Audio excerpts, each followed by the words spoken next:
The following is a conversation between Matías De Stefano, referred to as me, and his higher self, referred to as I am.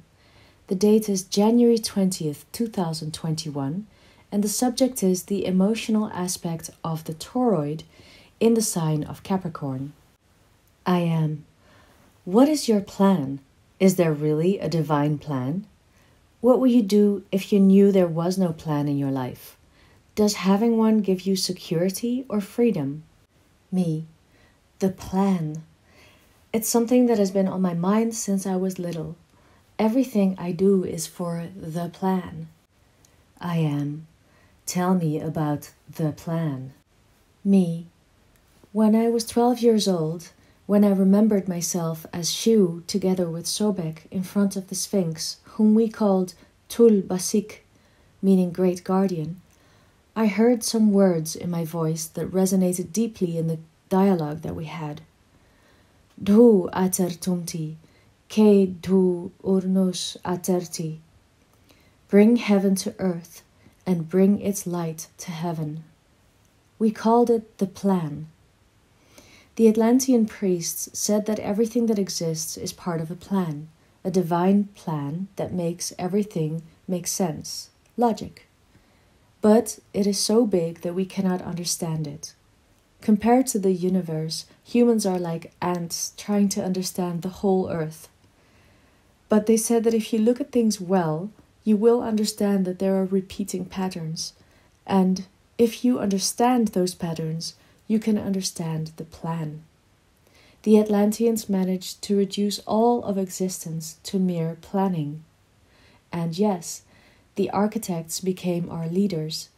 They understood the codes of creation, and they became mathematicians, philosophers, doctors, musicians, artists, and builders.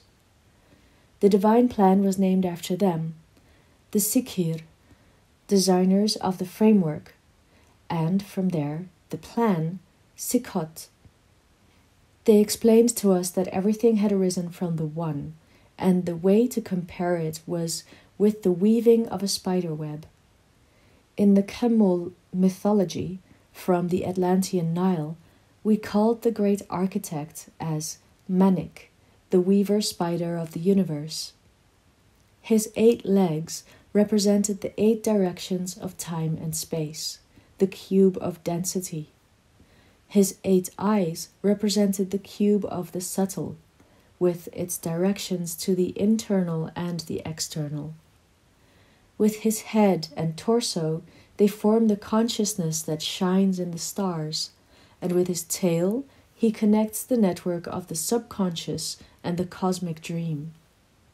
From the center of his unit, he weaves a perfect web with patterns designed according to the needs of the environment.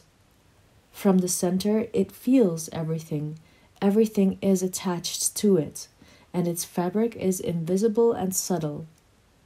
But if the dew bathes its loom, at each intersection you will be able to see a shining drop. For us, that was the stars. Ahead, Tut, the beetle, moved the sun from east to west, and Nuth, the moth, flew pushing the moon. Every 28 days, the moth was caught by the spider, disappearing on its loom, being devoured by the stars. But a new one was rising in the skies, again and again, in a new and different sector of the loom. This showed us the cycles, the structure of time in space. Thus we were able to understand the codes of existence. Manik was the first weaver of the plan. I am primordial, which in Greek you say archos, and weaver, which you call tekton. Architecton, the great architect. An architect is the one who makes the first fabric, the one who designs what the others will have to build. Me. For this reason, the architects looked at heaven and said, to make the divine manifest here, we must build the plan of the great architect on earth. This is how the idea arose, to bring heaven to earth.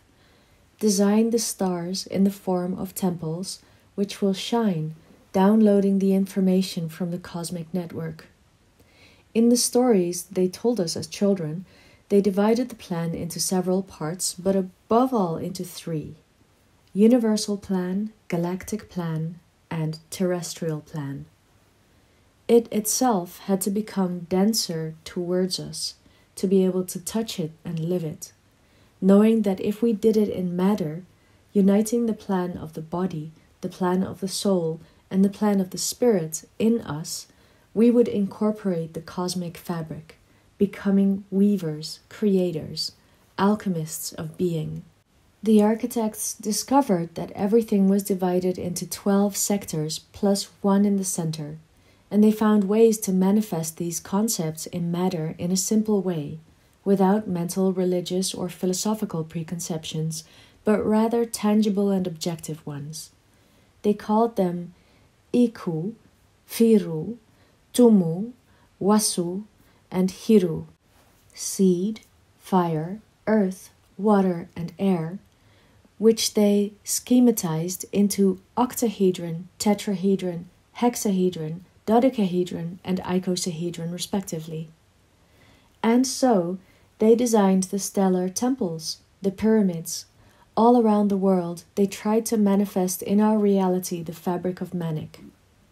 The spider became a key symbol for the architect priests, and they became known as ant men and women, spider men and women, moth men and women, bee men and women, all related to insects.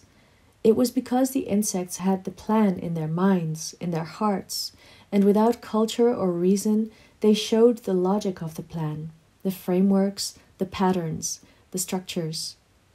The priests then spent hours observing the insects to learn the universal plan. They said that there must inevitably be a divine planning, since everyone in nature followed the same codes: minerals, plants, insects, animals, humans, the stars. They all followed a pattern, and that pattern was so big that we couldn't see it.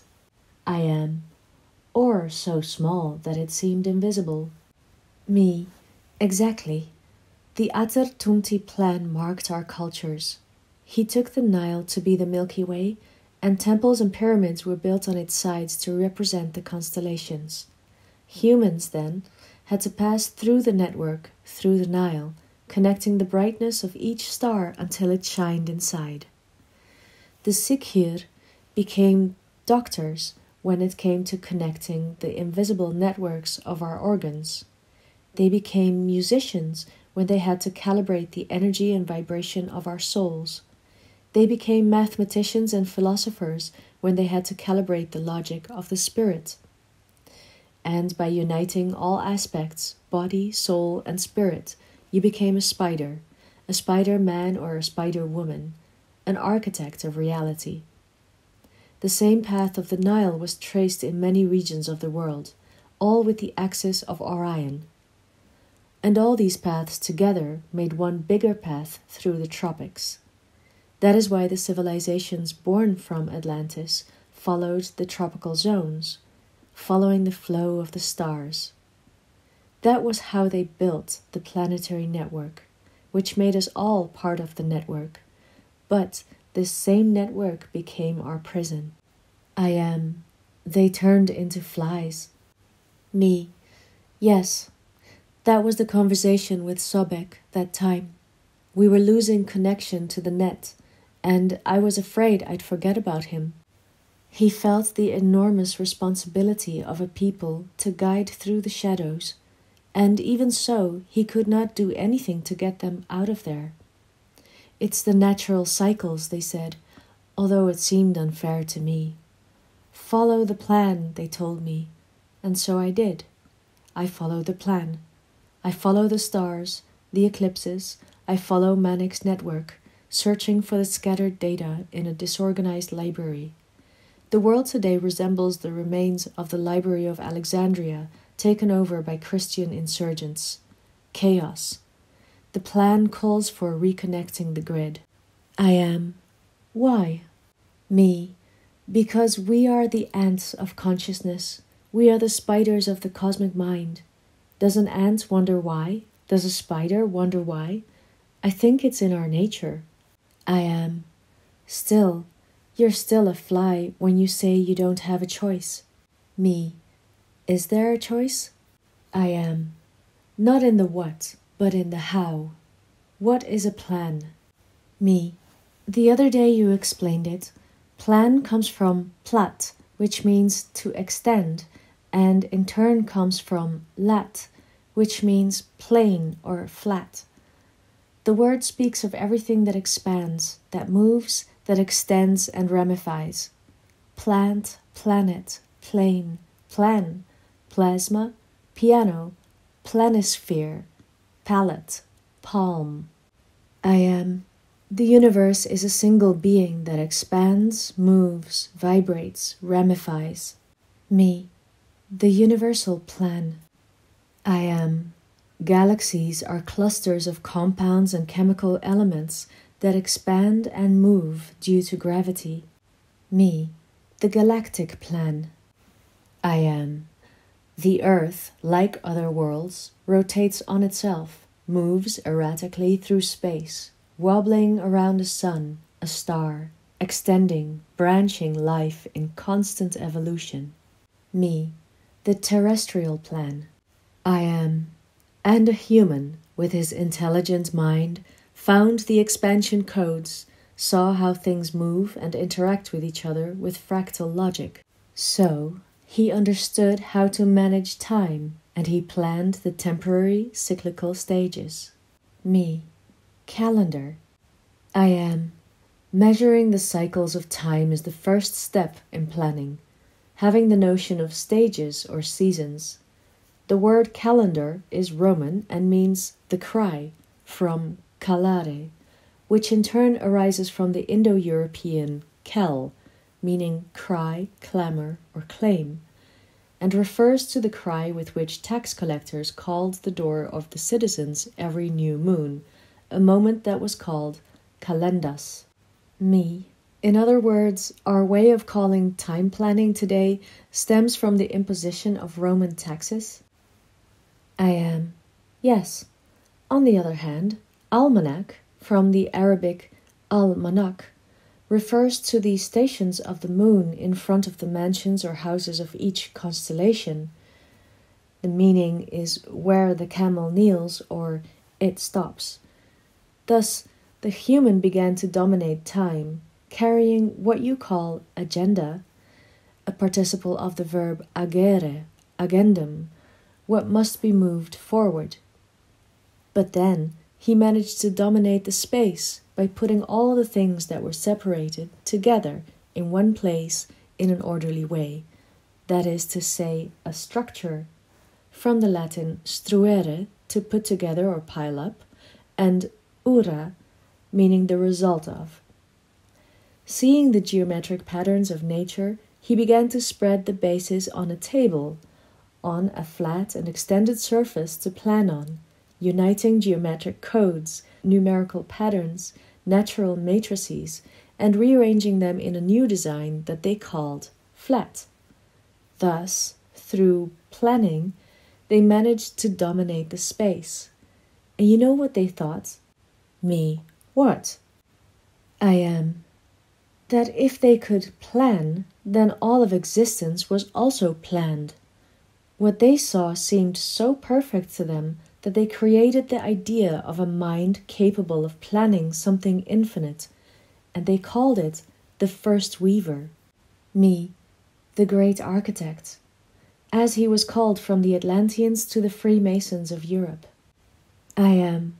And for thousands of years, humans, in their ability to plan, projected to the cosmos the idea that there is a mind that plans, that designs, that has a plan for everyone. And we are its workers, masons. Me. By saying projected, are you trying to tell me that there is no plan or planner? I am. I know that you have entrusted your existence to a divine plan, which, by not understanding, you adjudicate to a superior mind. I know that you speak of the plan of life, the plan of the soul, the plan of the spirit. God has a plan, you used to say. The universe has a plan. echoing those who do not like to say God, no matter how much they talk about the same thing. You relegate our lives to the idea that the bad or good that happens to you is due to the structure of a planning mind that lives in the cosmos. But no. Me, but no. I am. Humans, weavers, architects designed this philosophical concept from their perception. Me, but we have said that the universe is mind. That is, there is a mind that creates everything, a mind that somehow searches for itself and plans a network to do it. I am. It is a mind that expands. Mind means thinking in Indo-European, mens, which in his view comes from the concept spen, which means to stretch or spin. The concept of thought is the ability to string things together, to stretch them, extend them, which you call plan. Mind means precisely that network that expands. And reason, intelligence, is part of that network, inherent to it, not external. When the human describes the planning of something, he does so from the concepts of separation in which he sees a person, an individual, an agent, who uses his mind to manifest something in the external world. This way of seeing the world projected the same idea into the cosmos, that of having an external mind in an intelligent being that plans, designs something externally separated from itself. Now, ants, plants, atoms, animals. Me. No, there is no plan. There is no planning mind. I am. And have you ever wondered why? Me. No. I am. Because they are incarnated intelligence. They are the plan itself. The human developed intelligence because it is the plan itself. The only existing plan in the universe is the expansion of oneself in the interconnection of everything expanded. Me. We are the expanded mind. We are the basted net. The plan is not a mandate. It is the nature of expansion. I am. God does not have a plan. God is the plan. Your soul does not have a plan, neither does your spirit, nor your life. You are the plan. And do you know how you will make it possible? Me. If I expand. I am. If you expand, exactly. The only thing that makes a plan possible and coherent is when you allow yourself to expand into existence. Because if you seek to fulfill a plan, you will be clinging to the structures you have created. If you wait for the plan to work out, you will never expand and you will die waiting. If you don't expand, the constellations, the world, will make their plan of you, manipulating your history, conditioning you through the cry of the calendar, submerged in the patterns of space. But if you expand, you will transcend the limits. You will be free from the cry of time, and you will be able to create your own. Me. To be guided by the constellations is then to live in a prison. I am. It is if you consider them as such from unconsciousness, from believing that you have no escape from an eternal cycle of 12 mansions. However, the truth is that the constellations are in your mind. Only you see them. In space, there is no such thing, because the stars that are together for you are not. Some belong to distant galaxies, others are very close, and yet they only make sense from your point of view. But the sky moves, the sky expands. You are free.